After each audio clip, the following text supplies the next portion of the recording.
Ce matin, dans le territoire de Belfort, le péage de Fontaine était bloqué par les manifestants. Le passage ne s'ouvrait qu'une fois toutes les 10 minutes.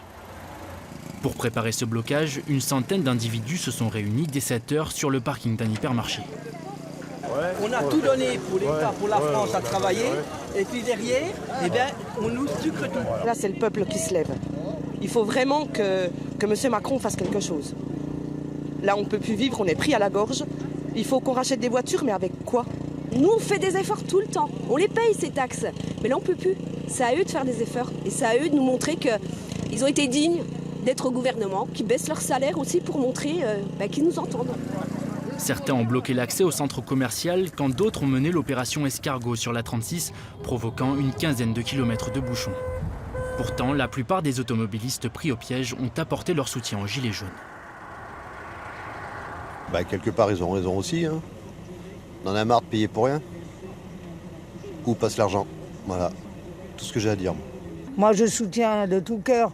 Seulement, j'aimerais bien rentrer depuis hier matin. Je suis sur la route, hein, j'en ai marre. À Vesoul, entre 700 et 800 véhicules se sont réunis. Si la hausse du prix des carburants a été le déclencheur, les raisons de la colère des Gilets jaunes vont au-delà. Moi, j'ai une maison. En ce moment, je me demande si je vais pouvoir la garder. Parce que j'ai des notes de gaz qui n'arrêtent pas qui vont monter. Hein. Donc, ça veut dire des notes qu'on ne sait même pas ce qui va arriver bientôt. C'est trop, on n'en peut plus. On est surtaxé. C'est ça, Macron démission, on est surtaxé, il faut arrêter. Les gens, ils galèrent tout ça pour pouvoir faire la fin du mois. Hein? Qui vivent avec notre salaire, il verra bien. Hein? Avec 1 200 €, on va pas loin. Hein?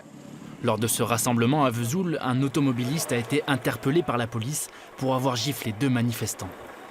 2 semaines après avoir connu la première manifestation des Gilets jaunes en France, il fallait s'y attendre, Dole était complètement bloqué.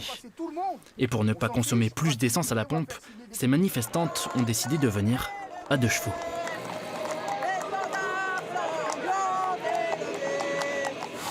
À Besançon cet après-midi, les motards ont rejoint les automobilistes pour bloquer l'autoroute. Aucune interpellation n'est à déplorer, mais le ton est parfois monté entre gilets jaunes et automobilistes pressés. Au final, on consomme plus, on perd du temps, et ça nous désunit au final auprès d'une cause.